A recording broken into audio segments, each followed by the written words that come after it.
And that is exactly what they want you to think. They want you to think, why should people using SNAP benefits be allowed to purchase soda?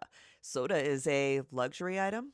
It doesn't have anything to do with the soda. It has entirely to do with the dignity of the people using the SNAP benefits, maintaining choice in how they select their groceries. Let's reset the idea of who the SNAP or EBT user is in the first place. They are predominantly single white women with one or more children. And a great majority of people who use SNAP benefits are working people, meaning that the job they have does not provide enough money to feed the people in their home. That's why it's called a supplemental nutrition benefit. But this isn't the first time that the government has tried to control the type of food that people using SNAP are allowed to purchase. The first time they did it was when they banned all hot foods from being included in your SNAP benefits, meaning a single mom with two kids who uses SNAP benefits can't pick up one of those $6 rotisserie chickens that would likely feed her family for at least 2 meals. No, she has to purchase raw, fresh meat and then find the time to cook and serve it. Also, the raw fresh chicken often costs more than that rotisserie chicken. She can buy frozen pizzas for her children, which are full of preservatives, but she can't buy fresh pizza from that deli area.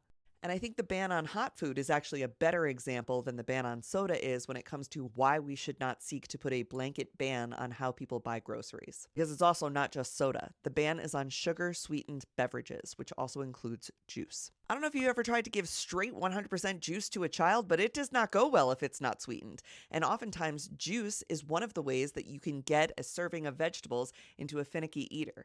Now, when you're low income and you're using SNAP benefits, trying to buy that 100% unsweetened juice is almost 3 times the price of buying the sugar sweetened juice.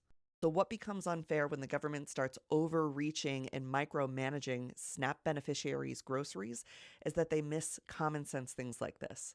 They're also trying to solve a problem that doesn't exist. There is zero research showing that people who use SNAP overconsume sugar sweetened beverages compared to a non SNAP customer.